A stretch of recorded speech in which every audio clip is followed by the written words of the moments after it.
Hi guys! Welcome ulit sa aking YouTube channel.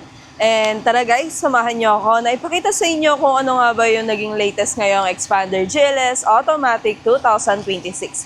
At kung ano-ano nga ba yung mga nabago sa kanya. And of course, ang kanyang promo, discount at freebies. So let's go guys, samahan niyo ako. So yun guys, papakita ko sa inyo yung front grille, interior, and kung ano nga ba yung engine ng Expander GLS Automatic natin. And yes guys, 2026 na to. So ano nga ba yung mga nabago sa kanya at the same time, kung ano yung mga feature na nadagdag sa kanya. So let's go guys!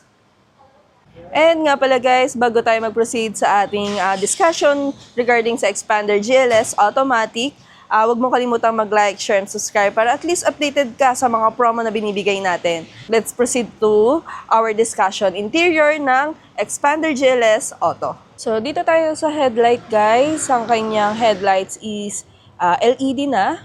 And of course, yung kanyang fog lamps is naka-LED na rin for Expander GLS and Expander Cross. And of course guys, meron na tayong daytime running lights dito. Ayan. And of course, sa kanyang rear, with rear combination lights, with LED, rear spoiler integrated, high-mounted stop light. Ayan. So, i-check pa natin yung loob nito, guys. Kung ano nga ba yung nabago sa kanya.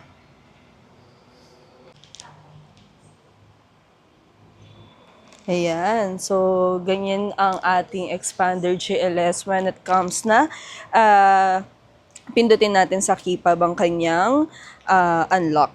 So, lock natin. Check natin ulit. Ayan. So, unlock natin. Ayan. So, ito nga pala guys, ang kanyang, dito muna tayo, ang kanyang gulong. With 17-inch two-tone. Ayan. And of course, naka-integrated na rin ang ating signal light dito sa side mirror. And meron na tayong KOS or Keyless Operating System. Ayan, open lang natin. So, ito na ang ating interior ng Expander GLS Automatic 2026.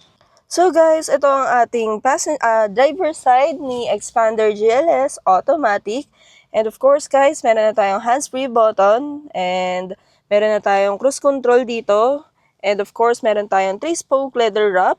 So yun guys, meron na tayo ditong 8-inch LCD cluster meter. Ayan. So adapted design na siya for Montero. So let's open the engine of Expander GLS.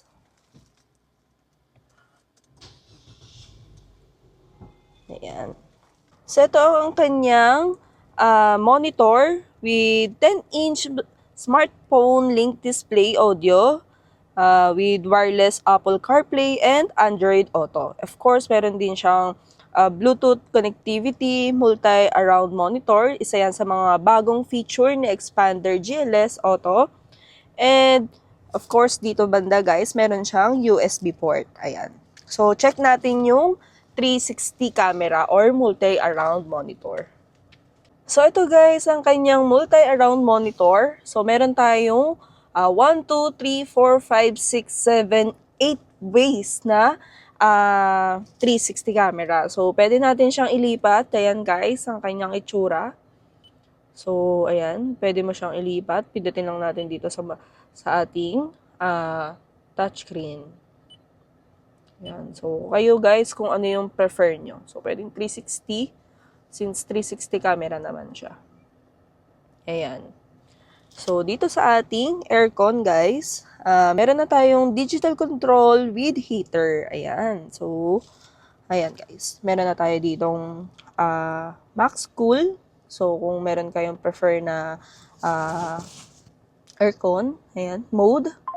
So, circulation, aircon. So, guys, ayan guys, so, kung sakali pong hindi, kung, for example, nag-open kayo ng aircon tapos hindi po siya lumalamig or blower lang po yung lumalabas na hangin dito sa ating aircon, baka hindi nyo po to napindot. So, usually pinipindot yan.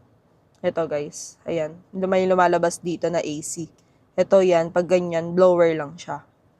And of course guys, yan, ang ating piano type na aircon. So, meron tayo dito guys na USB port. Ayan, so may type C, meron siyang type B. And of course, meron tayo dito 12 volt na pwede sa dashcam or charging port din siya. Ayan.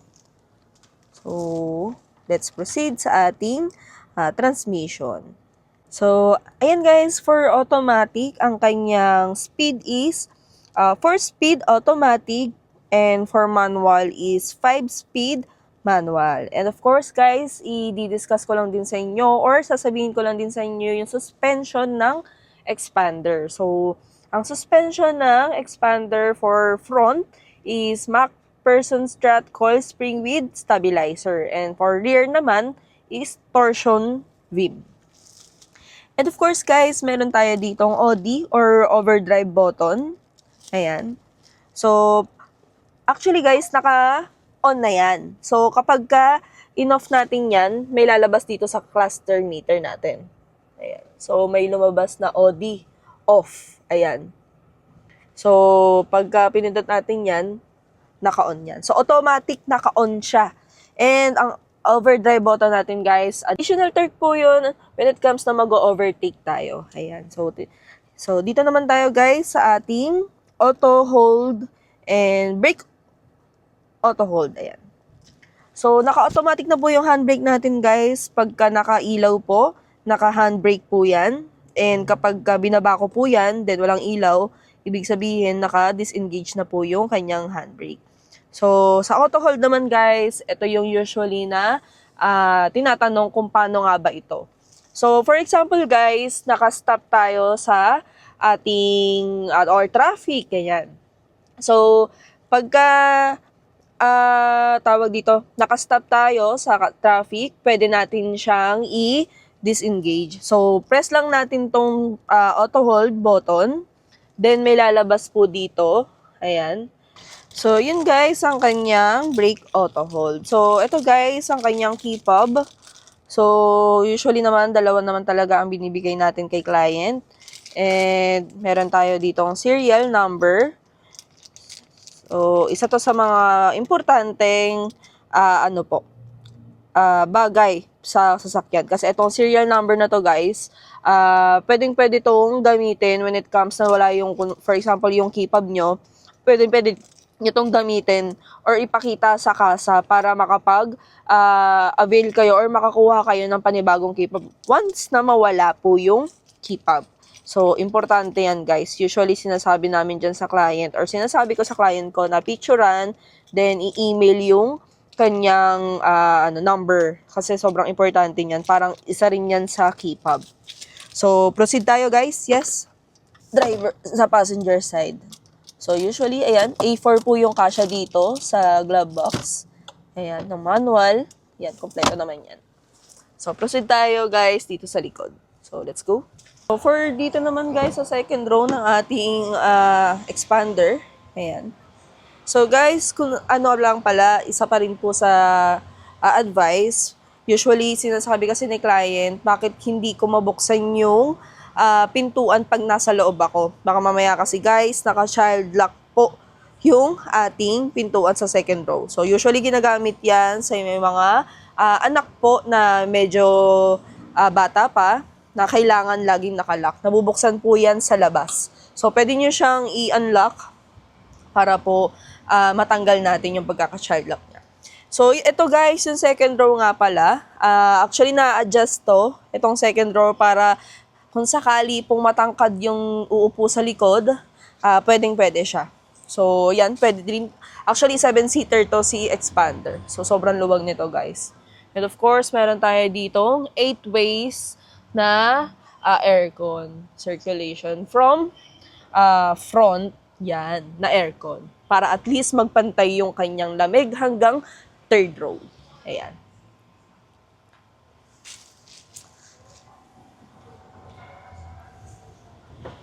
So, ito guys, yung kanyang gas. So, open lang natin guys. Yung yung sa pag-open lang guys, dito siya sa may, ito.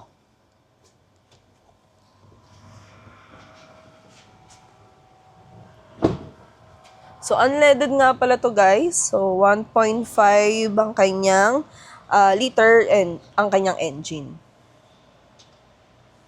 Ayan guys, nakalagay naman dito. So, banggitin ko lang pala guys ang kanyang engine, 1.5 liter, inline 4 dock, 16 valve, gasoline with Mivec. Ayan. So, ang kanyang color guys is green bronze metallic. Ayan. So, yun guys, LED na rin pala ang kanyang rear light. Ayan, ito. Tapos meron tayo dito sa spoiler niya.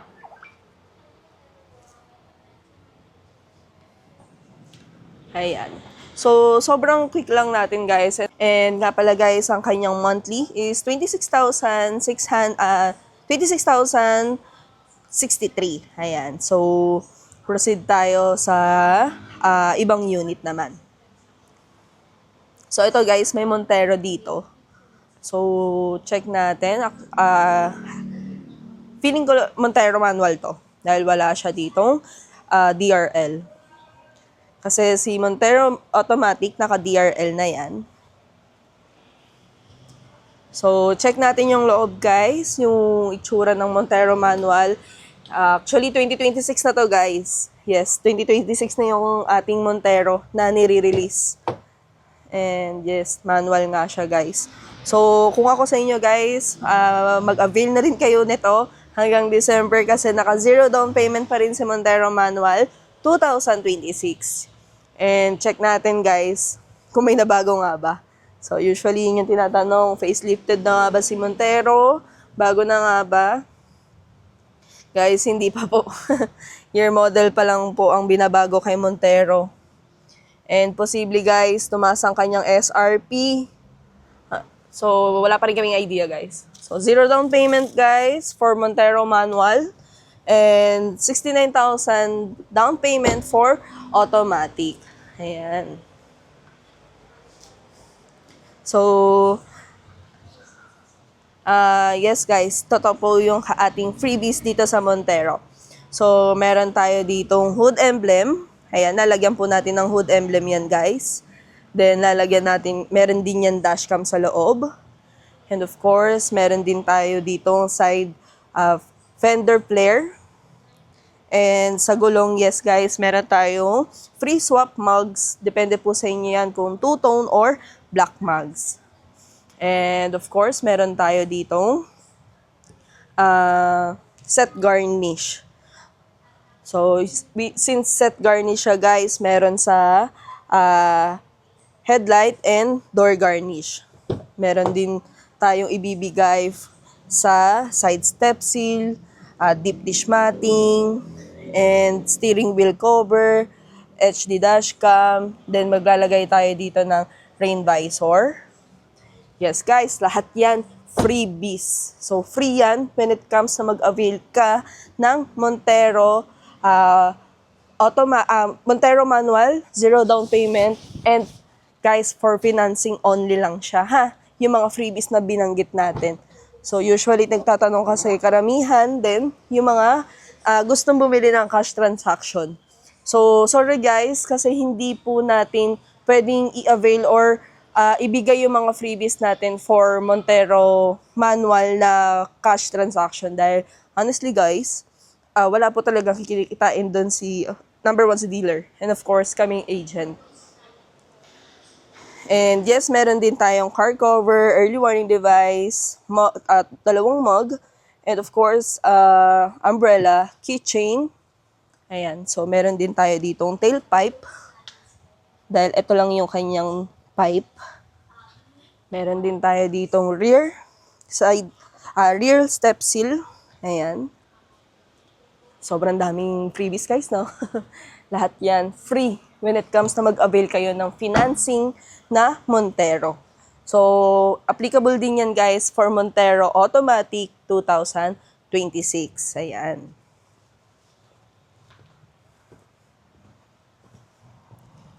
So, again guys, ang kanyang down payment for Montero Manual 2026, zero down payment pa rin po. And for Montero GLS Automatic, for 2026 guys, nasa 70,000. So, maliit na amount lang naman po yung nadagdag kay 2025 tsaka 2026. Then, proceed tayo sa other units. So, yan guys, sa ibang unit naman tayo. Meron din tayo dito, L300. Ayan. So, guys, ang kanyang down payment is 15,000 for BDO, BPI, RCBC, and Sterling Bank approval. Then, kapag other bank approval naman siya, guys, nasa 35,000 down payment. And, of course, guys, included na po yung business package promo. So, ano-ano nga ba yung mga business package promo natin dito, guys, kay L300. So, naka-equip na yung LTFRB registration, and kung gusto nyo pong ipasok yung unit natin sa logistics, which means kay Grab, kay Unilever, kay Jollibee, or any na public transportation or Transportify or any, basta pwede nating ipasok sa L300. So, pwede po tayong mag-apply dito kay L300. And of course, guys, kung gusto nyo pong mag-avail, yan, nandyan po sa screen ng aking contact number at the same time, ang aking social media accounts. So, proceed tayo guys sa mga iba pang units. So, meron pa ba? Eto guys. Ang ating Triton. So, yes. Kung nakakapanood kayo ng aking vlog, recent, meron na tong excise tax. So, yes guys, naka-include na po ang excise tax sa kanyang SRP. So, legit po ang excise tax natin. So, yan. Kung napanood nyo po ang aking ibang vlog, meron na po. So, sa 2026 guys, na mga dadating na Triton, meron na po siya. Included na po siya. So, additional, depende po yan sa kanyang variant. So, I think si GLX Automatic nasa 200. Si GLS Automatic nasa 300. So, I'm not sure sa exact amount. So, pero still guys, why not? Dahil napakaganda talaga nitong ni Triton. And talagang useful siya, lalo na kung pang city, at the same time pang business natin. So, wala namang nabago guys sa ating 2026 na Triton. So, check natin guys dahil meron na tayong bedliner. Ayan. So, itong unit na to guys is Triton GLX Automatic. Ayan. So, yun guys ang ating review, updated promo, and kung ano yung mga inclusions natin. So, thank you guys for watching. So, yun guys, quick update natin kung paano nga ba mag-apply ng application or auto loan dito sa Mitsubishi. So, meron tayong easiest way na makapag-apply kayo through online. Yes guys, nagpa-process na po tayo ng through online. So, kailangan ko lang naman po ng application details. May isasend po ako sa inyo. And ang kailangan ko lang naman po, malinaw na picture ng 2 valid IDs. And kung employed naman kayo guys, kailangan ko po ng COE, latest COE po. Certificate of Employment with Compensation. Makukuha po natin yan sa ating company. So kapag business owner naman guys, DTI, and latest DTI, and 3 months bank statement, and of course, 2 valid IDs din po. And pagka OFW naman po, latest contract, 3 months remittance, and 2 valid IDs din po. So, yun guys ang ating possible requirements ng pag-a-apply natin dito ng ating unit. So, napakadali lang guys dahil less hassle na kasi through online na lang siya. Pwede pong email nyo na lang po yung ating requirements. Pwede ko rin pong i-send na lang yung application details, then i-email nyo na lang din po yung application details. Ayan.